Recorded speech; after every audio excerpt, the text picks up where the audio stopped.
Chapter 11. Dusk. The wretched wife of the innocent man thus doomed to die, fell under the sentence, as if she had been mortally stricken. But, she uttered no sound, and so strong was the voice within her, representing that it was she of all the world who must uphold him in his misery and not augment it, that it quickly raised her, even from that shock, the judges having to take part in a public demonstration out of doors, the tribunal adjourned. The quick noise and movement of the courts emptying itself by many passages had not ceased, when Lucy stood stretching out her arms towards her husband, with nothing in her face but love and consolation. If I might touch him. If I might embrace him once. Oh, good citizens, if you would have so much compassion for us. There was but a jailer left, along with 2 of the 4 men who had taken him last night, and Barsad. The people had all poured out to the show in the streets. Barsad proposed to the rest, let her embrace him then, it is but a moment. It was silently acquiesced in, and they passed her over the seats in the hall to a raised place, where he, by leaning over the dock, could fold her in his arms. Farewell, dear darling of my soul. My parting blessing on my love. We shall meet again, where the weary are at rest. They were her husband's words, as he held her to his bosom. I can bear it, dear Charles. I am supported from above, don't suffer for me. A parting blessing for our child. I send it to her by you. I kiss her by you. I say farewell to her by you. My husband. No. A moment. He was tearing himself apart from her. We shall not be separated long. I feel that this will break my heart by and by, but I will do my duty while I can, and when I leave her, God will raise up friends for her, as he did for me. Her father had followed her, and would have fallen on his knees to both of them, but that Darnay put out a hand and seized him, crying, No, no. What have you done, that you should kneel to us? We know now, what a struggle you made of old. We know, now what you underwent when you suspected my descent, and when you knew it. We know now, the natural antipathy you strove against, and conquered, for her dear sake. We thank you with all our hearts, and all our love and duty. Heaven be with you. Her father's only answer was to draw his hands through his white hair, and wring them with a shriek of anguish. It could not be otherwise, said the prisoner. All things have worked together as they have fallen out. It was the always vain endeavor to discharge my poor mother's trust that first brought my fatal presence near you. Good could never come of such evil, a happier end was not in nature to so unhappy a beginning. Be comforted, and forgive me. Heaven bless you. As he was drawn away, his wife released him, and stood looking after him with her hands touching one another in the attitude of prayer, and with a radiant look upon her face, in which there was even a comforting smile. As he went out at the prisoner's door, she turned, laid her head lovingly on her father's breast, tried to speak to him, and fell at his feet. Then, issuing from the obscure corner from which he had never moved, Sidney Carton came and took her up. Only her father and Mr. Lorry were with her. His arm trembled as it raised her, and supported her head. Yet, there was an air about him that was not all of pity, that had a flush of pride in it. Shall I take her to a coach? I shall never feel her weight. He carried her lightly to the door, and laid her tenderly down in a coach.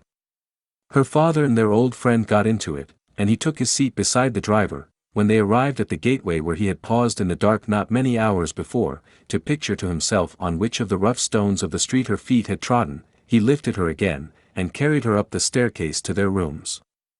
There, he laid her down on a couch, where her child and Miss Pross wept over her. Don't recall her to herself, he said, softly, to the latter, she is better so. Don't revive her to consciousness, while she only faints. Oh, Carton, Carton, dear Carton, cried little Lucy, springing up and throwing her arms passionately round him, in a burst of grief. Now that you have come, I think you will do something to help Mamma, something to save Papa.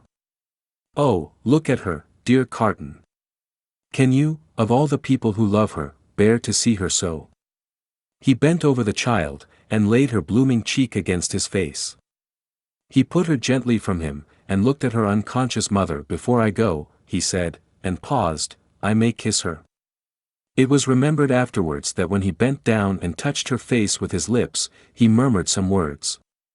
The child, who was nearest to him, told them afterwards, and told her grandchildren when she was a handsome old lady, that she heard him say, "A life you love." When he had gone out into the next room, he turned suddenly on Mr. Lorry and her father, who were following, and said to the latter, "You had great influence but yesterday, Dr. Manette, let it at least be tried. These judges, and all the men in power, are very friendly to you, and very recognizant of your services, are they not? Nothing connected with Charles was concealed from me. I had the strongest assurances that I should save him, and I did." He returned the answer in great trouble, and very slowly, "Try them again. The hours between this and tomorrow afternoon are few and short, but try." "I intend to try. I will not rest a moment." "That's well. I have known such energy as yours do great things before now, though never," he added, with a smile and a sigh together, "such great things as this. But try. Of little worth as life is when we misuse it, it is worth that effort. It would cost nothing to lay down if it were not." "I will go," said Dr. Manette, "to the prosecutor and the president straight, and I will go to others whom it is better not to name. I will write too, but stay.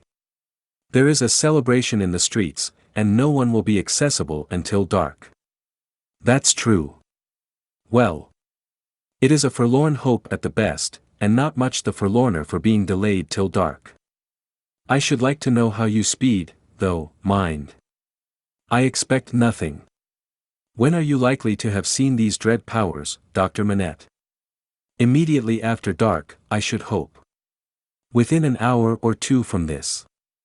It will be dark soon after 4. Let us stretch the hour or two. If I go to Mr. Lorry's at 9, shall I hear what you have done, either from our friend or from yourself?" "Yes. May you prosper." Mr. Lorry followed Sidney to the outer door, and, touching him on the shoulder as he was going away, caused him to turn. "I have no hope," said Mr. Lorry, in a low and sorrowful whisper, "nor have I. If any one of these men, or all of these men, were disposed to spare him, which is a large supposition, for what is his life, or any man's to them, I doubt if they durst spare him after the demonstration in the court. And so do I. I heard the fall of the axe in that sound."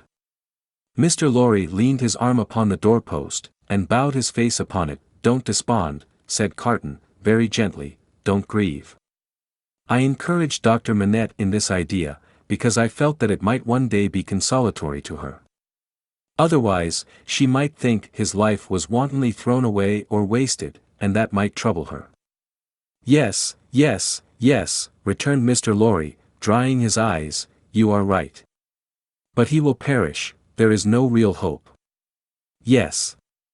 He will perish, there is no real hope," echoed Carton, and walked with a settled step downstairs.